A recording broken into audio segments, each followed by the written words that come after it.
شروع اللہ کے نام سے جو بڑا مہربان نہایت رحم کرنے والا ہے۔ روزے کی نیت کے بارے میں ایک بہت ہی اہم مسئلہ۔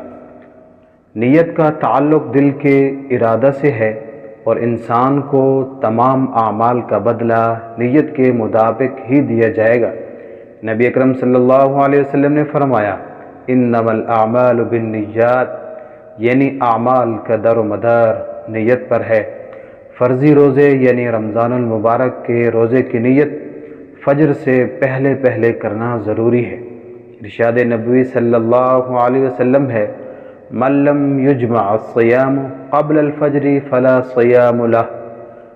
ام المؤمنین سیدہ حفصہ رضی اللہ عنہا فرماتی ہیں، نبی کریم صلی اللہ علیہ وسلم نے فرمایا، جس نے فجر سے پہلے روزے کی نیت نہ کی اس کا روزہ نہیں ہے، جبکہ نفلی روزے کی نیت طلوع آفتاب کے بعد بھی زوال سے پہلے کسی وقت بھی کی جا سکتی ہے۔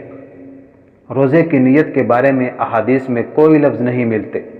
بعض لوگ سحری کا وقت ختم ہونے پر وَبِصَوْمِ غَدٍ نَوَيْتُ مِنْ شَهْرِ رمضان، میں نے رمضان کے کل کے روزے کی نیت کی، کہ الفاظ کہتے ہیں جو کہ غیر مسنون اور خود ساختہ ہیں۔ اس میں یہ بات قابل توجہ ہے کہ روزہ تو وہ آج کا رکھ رہا ہے جبکہ نیت آنے والے کل کی کر رہا ہے، لہٰذا معنی کے لحاظ سے بھی یہ الفاظ درست نہیں ہیں۔